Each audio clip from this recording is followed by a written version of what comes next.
керісінше сұйық күйден қатты күйге өту процестерін зерттейтін боламыз. Соның ішінде меншікті балқу жылуын түсінесіңдер. Сосын қатты заттың балқуы үшін қажетті жылу мөлшерлерін есептейтін боламыз. Енді біз алдымен өткен тақырыпқа шолу жасайық. Өткен тақырыптардағы сәйкестендіру тапсырмасын орындап есіңізге түсірейік. Әр оқушы жеке маған орындап жауабын. 2 минуттық тапсырма. Жеке орындайсыңдар. Болған тобымыз белгі береміз. Бірінші тобымыз балқу тобы. Бүгінгі сабақ бойынша екінші тобымыз қатайу тобы, немесе кристалдану деп аталынады.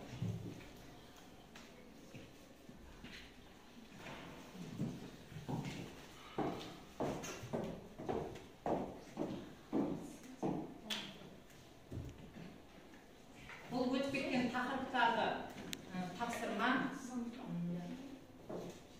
Сол бойынша ал енді бірінші тапсырмада сәйкестендіруге қол көтеріп жауап берейік. Отынның меншікті жану жылуының формуласы.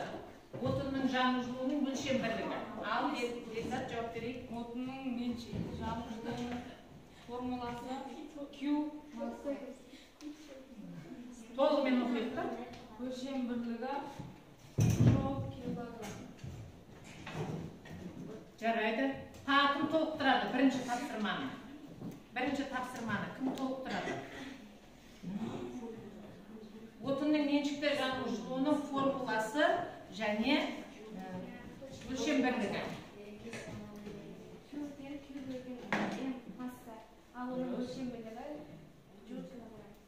Жол килограмм. Өте орынды. Екінші тапсырма, екінші топтан сұрайық. Жылу мөлшерінің формуласын, сосын өлшем бірлігін, меншікті жылу сыйымдылығы бойынша.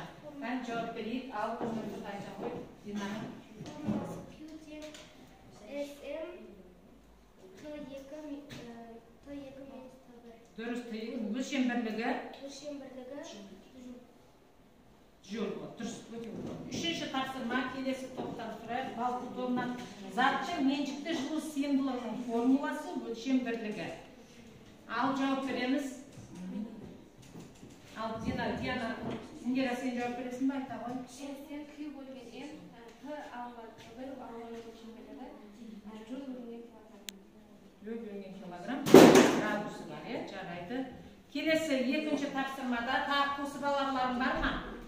Осы топтан дайындалып отыра берейік. Келесі тапсырмаға жылу мөлшерін қандай физикалық шамаларға тәуелді екенін қайсымыз айтамыз? Ал ВМТ өлшем бірлігі КМТ. Енді сол әріптердің шамала, физикалық шамалардың толығымен атаулары қалай аталынады? С дегеніміз қандай физикалық шама? Су. Меншікті жылу сыйымдылығы. Ал М әріпі масса, Т әріпі температура. Өте дұрыс отыра ғой. Сән өзімізді тапсырманы біттік. Не істейміз? Келесі тапсырмада мына жердегі тақтада жазылған 3 сөзден дұрыс сөзін қайтып жауап береміз. Ал Олжас? Қатты сұйық газ. Қатты сұйық газ. Өте дұрыс. Белгі беріп қояды. Орындарын тапсырмаға. Келесі сонымен енді біз енді жаңа тақырыбымыз зат. Балқу заттың қатты күйден сұйық күйге өтуін айтады екенбіз. Балқу температурасы зат балқитын температура болып саналады екен. Ал енді балқу заттың қатты күйден сұйық күйге айналу процесі. Бұл балқу кезінде қызған кезде дененің температурасы көтеріледі. Ал бөлшектердің тербеліс жылдамдығы артады, дененің ішкі энергиясы артады, дене температурасының балқу температурасындағы кристалдануы бұзыла бастайды. Қыздырудың энергиясы кристалдық торды бұзуға жұмсалады екен. Міне бұл балқу кезінде орындалатын физикалық құбылыстар болып саналады. Енді қатаю кезіндегі немесе кристалдану кезінде қандай құбылыстарды байқайды екенбіз? Кристалдану дегеніміз заттың сұйық күйге қатты күйге өту процесін кристалдану немесе қатаю деп атаймыз. Бұнда өзгеретін құбылыстар салқындаған кезде сұйықтың температурасы кемиді, енді керісінше болады балқу кезінен. Екінші, бөлшектердің қозғалыс жылдамдығы азаяды. Үшінші, сұйықтың ішкі энергиясы кемиді. Төртінші, дененің балқу температурасына дейін салқындаған кезде кристалдық тор қайтадан қалпына келе бастайды екен. Бұл қатаю мен кристалдану кезінде орындалатын физикалық құбылыстар. Енді мына жердегі графикте кристалл дененің мұз температурасындағы қыздыру уақытына тәуелділік графигі көрсетілген. Осы тәуелділікте А, В бөлігіндегі бұл қыздыру болып саналады. В, С бөлігінде балқу болады. С, Д бөлігінде қыздыру, Д, Е бөлігінде судың салқындауы, Е, F бөлігінде қатаю болады. Одан кейін F, K бөлігінде мұздың салқындауы болады екен. Міне сонымен балқу температурасы барлық заттардың қанша градуста балқыса, қатаю температурасы сонша градуста қатаяды екен. Мұз мысалға 0 градуста балқиды, 0 градуста қатаяды. Мінекей осындай тапсырмаларды енді тағы да бір физикалық шамамыз меншікті балқу жылуы. Кристалл балқығанда жұтылатын энергияның жылуы. Сонымен меншікті балқу жылуын лямбда әрпімен белгілейміз. Меншікті балқу жылуы балқу температурасының бірлік массасы 1 килограмм. Қатты денені сұйыққа айналдыру үшін, толық балқу үшін қажетті жылу мөлшерін айтады екенбіз. Оны лямбда әрпімен белгілейміз. Лямбданың тең болады. Q жылу мөлшері лямбда меншікті балқу жылуының дененің массасына көбейткенге тең. Өлшем бірлігі джоль бөлінген килограмм. Лямбданы тапқанда жылу мөлшеріміз массаға қатынасымен өлшенеді екен. Енді осы өтілген тақырыптарымыз бойынша енді біз қазір бірінші тапсырмамызды орындайық. Мына жерде кейбір заттардың балқу температурасы мен меншікті балқу жылуы беріліп тұр экранда. Енді соны әрбір топ оқулықтары кестесі бар, соның дұрыс осы топқа тарап, бөліп алып топқа. Мына жерде заттың меншікті балқу жылуының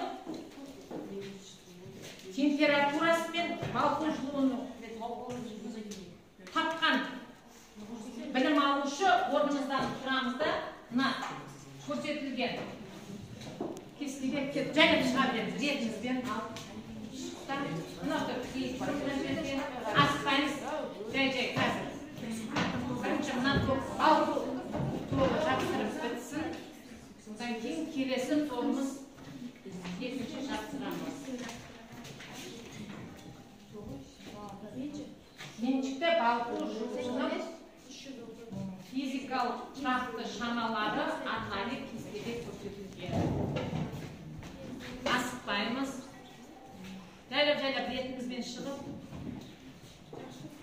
орындай берейік.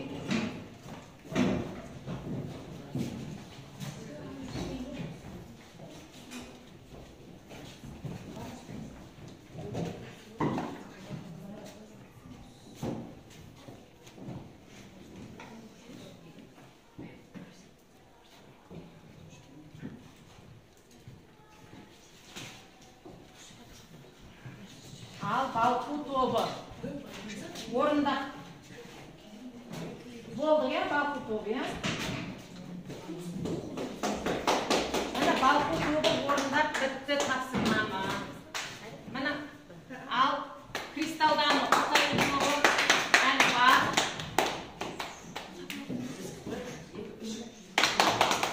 Жарайды.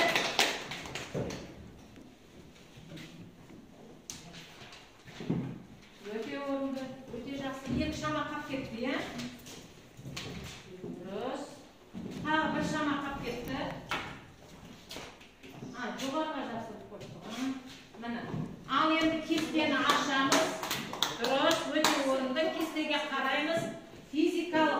шамаларды орындалуы. Міне сан мәндері дұрыс қойылды ма балалар? Өте дұрыс қойылды, онда өзімізді өзіміз келесі тапсырмамыз кристалдану тобына. Міне кристалдану тобына. Осы кристалдану дегеніміз не? Мынадан тура анықтаманы қауып, мына жерде қосақта жапсырамыз. Екінші топ мына жақта жапсырамыз. Ал қауып болса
болса клейді екінші топқа берейік.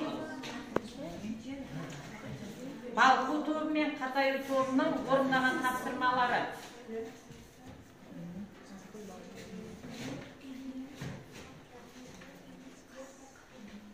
Клейді екінші топқа бере сал.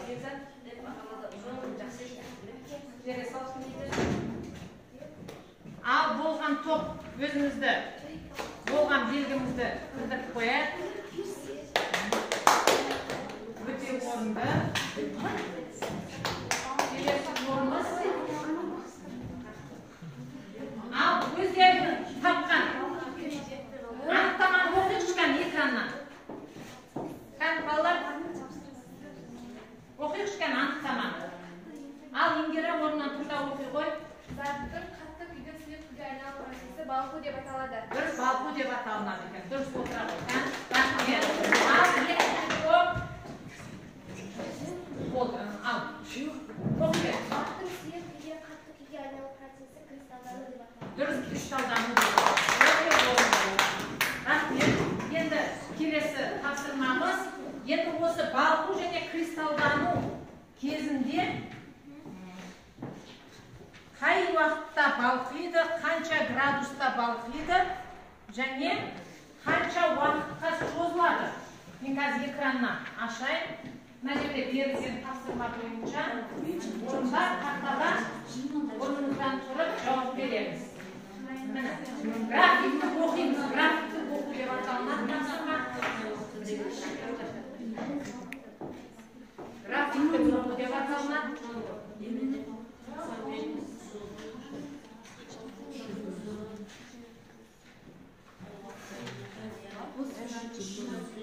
Дайынбыз ба, балалар?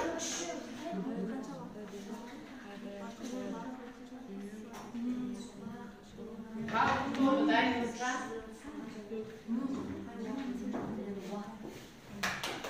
Өте орынды.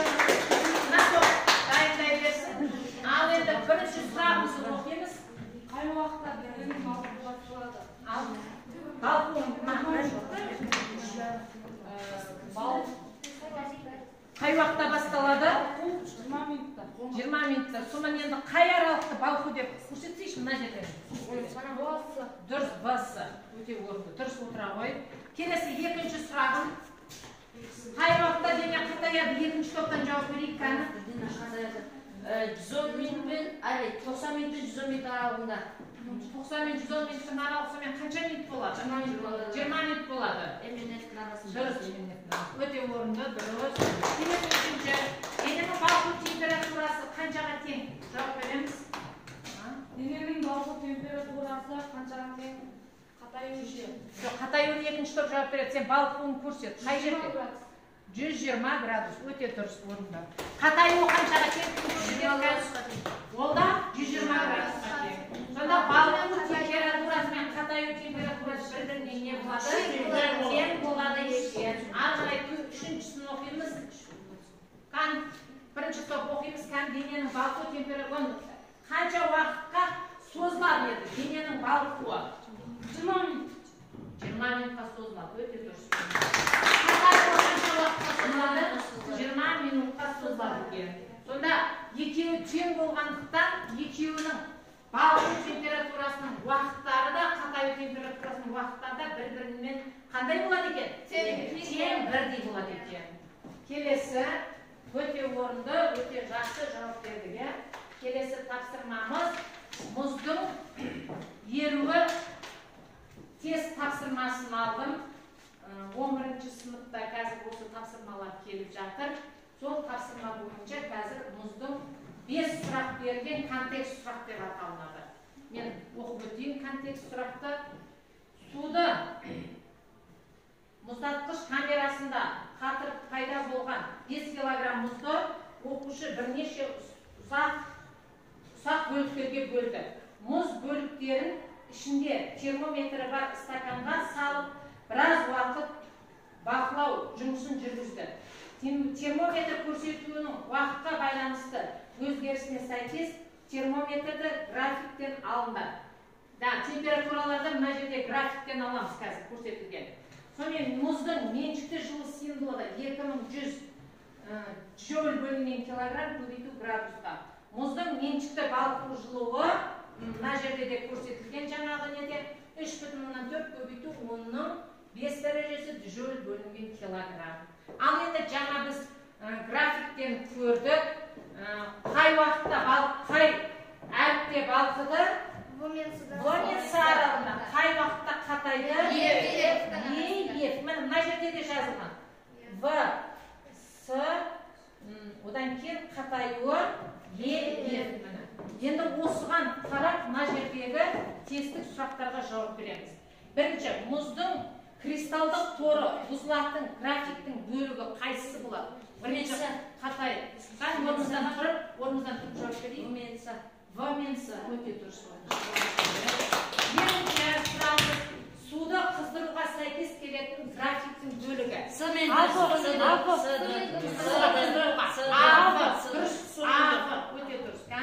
Өте дұрыс.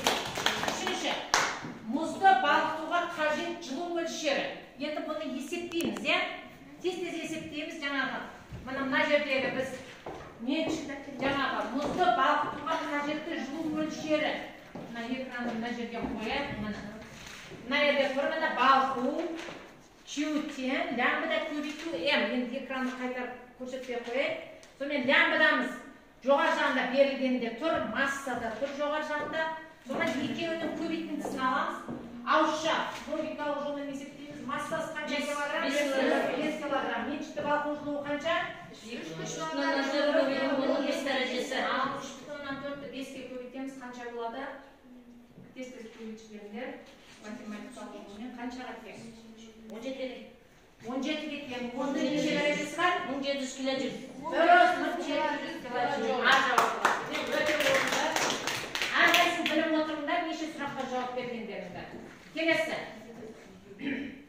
Энергия жұтылумен қатар жүретін процеске сәйкес келетін графиктің бөлігі. Энергия жұтылумен қатар жүретін.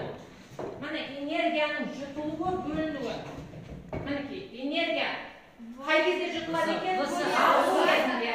Қатаю кезінде бөлінеді екен. Ал қай жауап болады? А жауабымыз болады екен, Ал енді сомен А жауабында әріптерді атап шығыңдар. А, Б, С, өте дұрыс.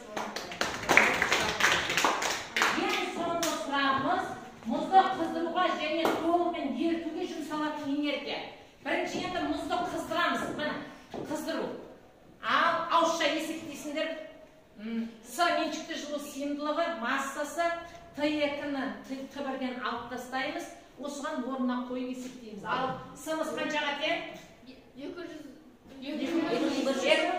жазып отырамыз. Масса қаншаға тең?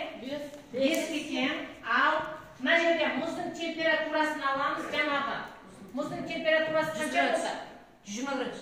120 градус болды, ал 120-дан мына жерде температурамыз қанша? Мұз неше градуста қатады? 0 градуста. 120-дан 0 аламыз қанша болады? 120 ағырай көбейтінде тез-тез. Мына бәрі үшеуін көбейіп шығамыз. Онда мына бірінші өрнекке қойдық деп есептейміз. 1500. Қанша? 1500. Ал енді есептеп оны бір сетке жазып қояйық. Екінші нені табамыз енді? Екінші балқуды табамыз. Бағана тауып қойдық, балқуды қанша болды? 17 дәреже. Енді екеуін қосыңдар. Қанша болады екеуін? Қосқанда. Болды, сонымен соңғы жауап сонымен қанша болады? 12200. 12200.